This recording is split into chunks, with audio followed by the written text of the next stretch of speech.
Hi, Scott. It's so nice to have you on the show. How are you doing today? Elijah, I'm doing well. We are in the States. We just got off of a 3-day weekend, and Mm, so that was incredible to have a few days off before we jumped back into this week. beautiful.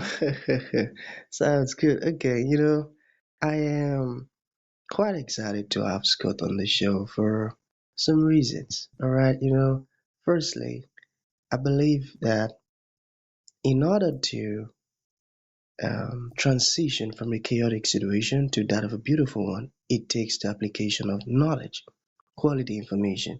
So, for that particular reason, I became a knowledge seeker. And that's why I want you to see me and the listeners by the time they'll be listening to our conversation as a student who want to learn from the teacher now. Okay. The second reason why I'm excited to have Scott on the show is for the sake of my audience now. I believe there are some things that Scott knows that some of my audience needs to hear you say these stuff, I mean, directly from your mouth in order for them to experience transformation. I firmly believe that. And lastly, that is me, I am really interested in knowledge seeking and I just can't wait to get you talking and because I'm sure that I'm gonna learn one or two things from your story, your insight and your experiences. Okay. So for that reason, Scott, let us get started with your introduction, the journey, how the journey's been so far, how you got here. Then afterwards, I've gotten some beautiful questions for you. Okay, Scott, over to you. Elijah, I love your framing there. A knowledge seeker. I love that. I absolutely love that. And like you, I have a podcast, and it's probably been about 4 years, and it's just been such a wonderful way to. Well, it just my curiosity is endless. And so every week I'm having a conversation where I'm learning. I am a knowledge seeker as well. And my favorite word is curiosity. And so I think for me, the very quick version, for 17 years, I served as a professor of management and in the classroom, talking about leader development. That's my area of passion. I have jet fuel for that conversation. I can have that conversation for hours on end. We know what it feels like to be in the presence of a great leader. We know what it feels like to be in the presence of someone who's not doing that work well. And that's a fundamentally different place if we have one or the other. So how do we better prepare people to be successful when leading? And that's just, I have great passion about that. So anything having to do with leadership or leader development, I'm in. I am in for that conversation. And my good friend Tony Middlebrooks has a quote that he uses. I don't know better, I know different. And so I always enter with that spirit. I don't feel like I have a corner on this market. I don't have it all figured out, but I'm in for a conversation about it, and together we can learn. So I'm excited to be in dialogue with you. Beautiful. I got that. That's a smart one. Okay, man. So, just the way you mentioned leadership, you see, that's a very, very important topic that I think, most people actually think that a few ones are born to be a leader. But you see, I think that is wrong because every human now, all of us, were born to be a leader. And when I came across your perspective as to leadership start from the family, I just smiled because that's exactly the truth. So I want us to get started from there. Okay, so shall we get started with the questions now, Scott?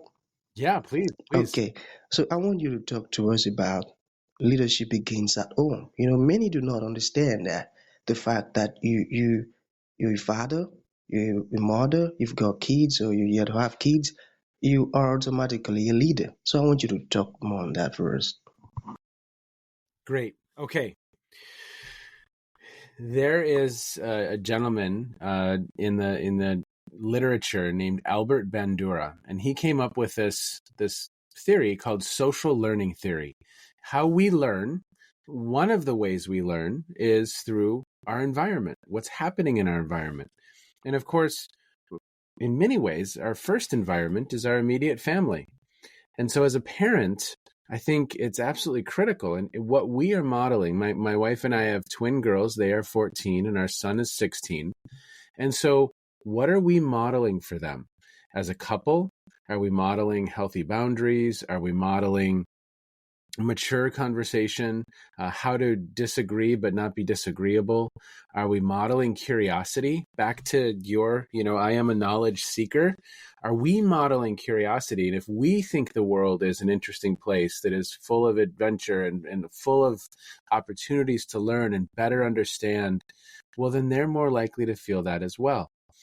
So on any number of dimensions, emotional intelligence, how we communicate, what are we modeling in that immediate system to help these, in our case, 14 and 16-year-olds, and help them understand what it means to be in a healthy relationship, to be healthy in mind, body, and spirit. I mean, all of that is such a sense of humor and fun. What are we modeling for our children around sense of humor and fun?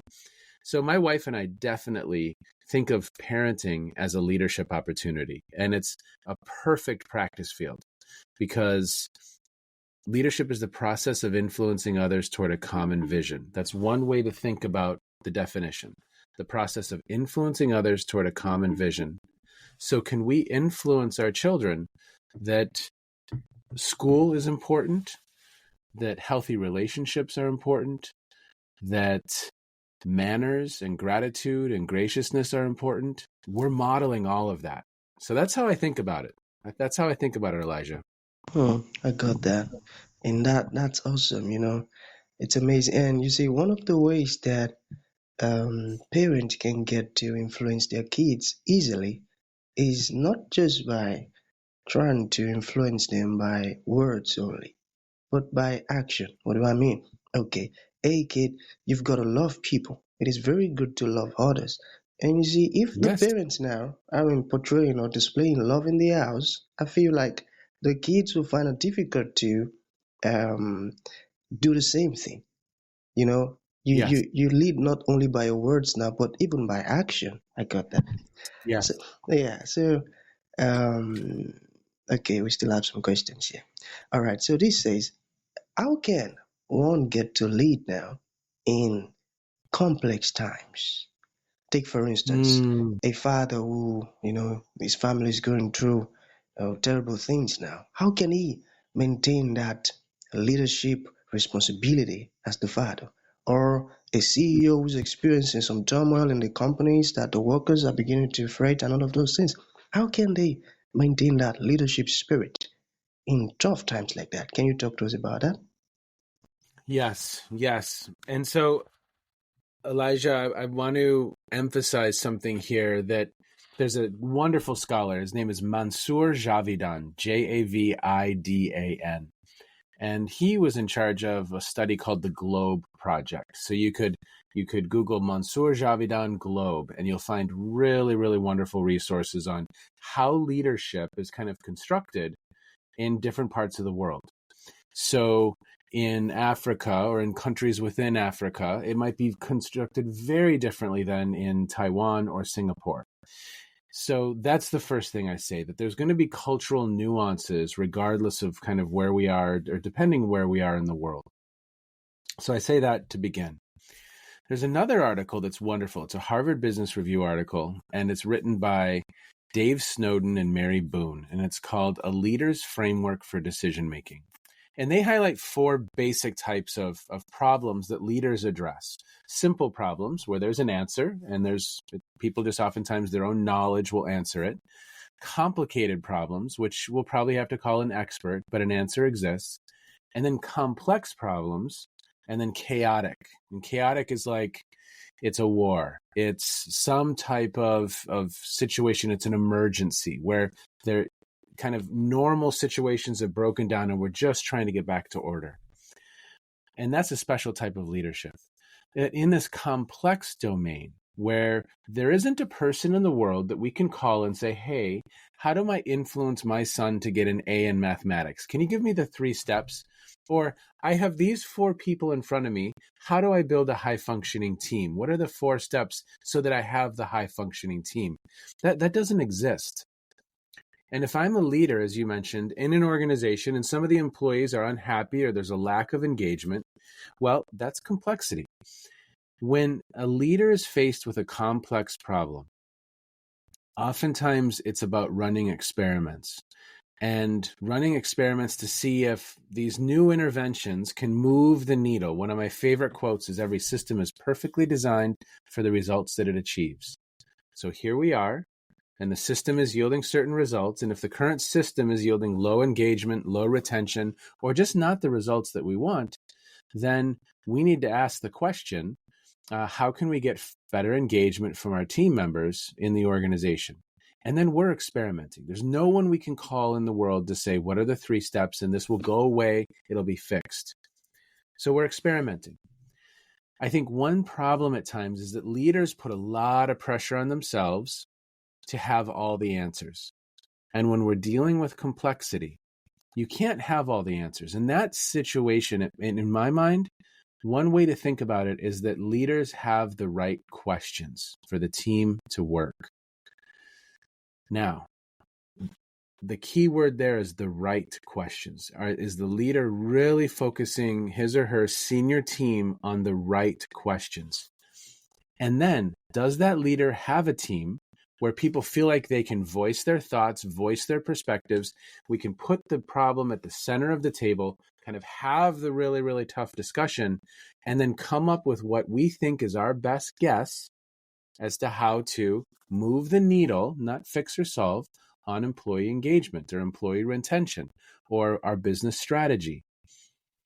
So at times, leaders don't have people at the table who are willing to dissent or willing to voice. That's called psychological safety. They don't feel safe to say their true opinion in this table or in this discussion, and the problem's in the middle of the table. And so oftentimes then the leader is really left out to decide on their own, or they think they have group consensus, but they really don't. And that's where problems exist. So as a leader, do you elevate the right questions? Do you have the really good debate with your team about what we think is the best path forward? 4 or 5 experiments we could run to see if we can move the needle. And then we run the experiments, and it's a never-ending loop. It's an algorithm that is continuous, and that relentless pursuit for moving the needle and shifting from where we are right now. Does that make sense when I say it that way? I tell you, it makes sense. A whole lot of sense. Experimentation. That's a very Yes. important word. I got that. Okay. Yeah, and So, it's important in yeah. parenting. It's important in other areas of our life. Our own health, right? That Right. experimentation is critical. So it's really, really important. That's right. I got that. Okay. So, second to the last question. Scott, we have folks who we tag leaders, probably because of some reasons best known to the society or the societal standards. And in my opinion, we have true leaders. Okay, so I want you to talk to us about some of the attributes of a true leader. You got that? Mm, yep. Yes. Just because I have a title or a position of authority doesn't mean I'm engaging in the activity of leadership. Love it. So the That's process right. of influencing others toward a common vision. That there's leadership as in the noun, and there's leadership, the verb. And just because I'm the noun does not mean I'm the verb. I'm You actually got leading, it. right? So what are again, this is going to be different parts of the world are going to weight this a little bit differently. So I'm going to answer it this way. In a general sense, and this is going to maybe be a new way for that you may not think I'm going to go. But in a general sense, if a person is in a position of authority, what do I want? I want an individual who has strong character, who understands their values and who they are and what they stand for.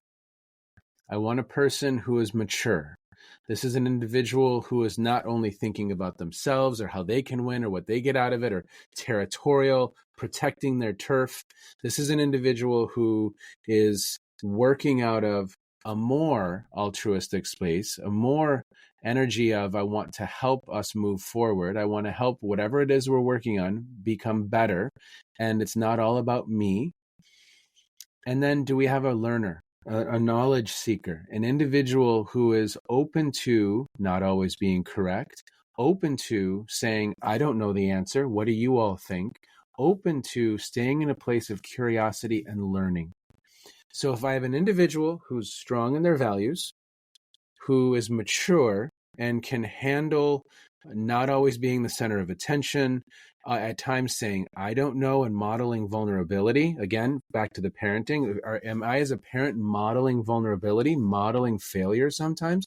Those are wonderful lessons for our children if we do that well. Same thing with the team. And am I a person who is open and curious and always learning? Because the reality is that what worked in 2022 may not work in 2025. And the world is shifting quickly. And I have to be adaptive, and I have to be open to the fact that what I see may not be what's correct, even though I have a lot of experience. It's called experience bias, or expert bias, I should say.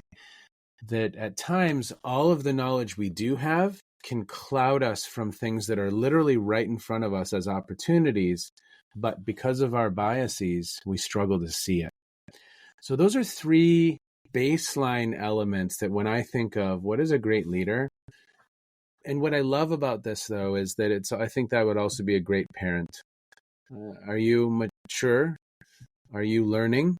And that means open to learning from your children, because sometimes they are our greatest educators. My son is educating me all of the time. Maybe I'm not skilled enough yet to deal with some of the things that we're navigating, and he's educating me. And so, and am I a person of character, of integrity? Do I have strong values? So that's how I think about that. What is a great leader? If you're starting with those three, you're probably in a pretty good place. Now there's hundreds of other things I could have said. Humility, vulnerability, empathy, leads a meeting. But we have a good human right there from which to begin the journey. I got that. Oh. You see, I would have to listen to our conversation again and again, because you've said some very important things here. I tell you, it's Oh, amazing. good. Yeah. Okay. So to bring this to an end, Scott, what would you like to leave the audience with, like a final thought? And to those ones who would like to reach out to you, learn more about what you do, maybe you said something that resonated well with them and they would like to learn more. How can that be possible? Great. Wonderful. Well, okay, first of all, scottjallen.net is the website that people can learn more about me, or you can reach out to me on LinkedIn, Scott J. Allen, and I would love to connect and learn alongside of you. So that's the contact. What I would love people to leave people with is my favorite quote about leadership, and that is, who you are is how you lead. And I think we could put another word at the end of that. You've heard kind of a theme with my talk. Who you are is how you parent, or who you are is how you coach. Who you are is how you teach. If you're in a position of authority, that matters. And are you the best possible version of you if others are in your care? And so I think there's a responsibility for leaders. Who you are is how you lead. None of us are perfect. None of us have it all figured out. But are you constantly becoming a better version of yourself? And staying in that place of knowledge seeking, staying in that place of growth. And I think if that's that habit of mind that you have, if that's the mindset that you have, that I can always be learning and developing and growing, then who you are is probably a pretty good person. I think it's when any one of us say, I have it all figured out, I've arrived, I'm finished, I'm done, then we're on the downhill slide. So who you are is how you lead. So who are Mm. you? And are you constantly becoming a better version of self? Beautiful. Who you are is how you lead. I got that. That's a deep one. Yeah, isn't it? Amazing. Okay. So that's going to be the end of the show, Scott. Thank you for coming and thank you for sharing those powerful words with us. It means a whole lot, man. Thank you. Elijah, I really appreciate the opportunity. Thanks for the good work that you're doing.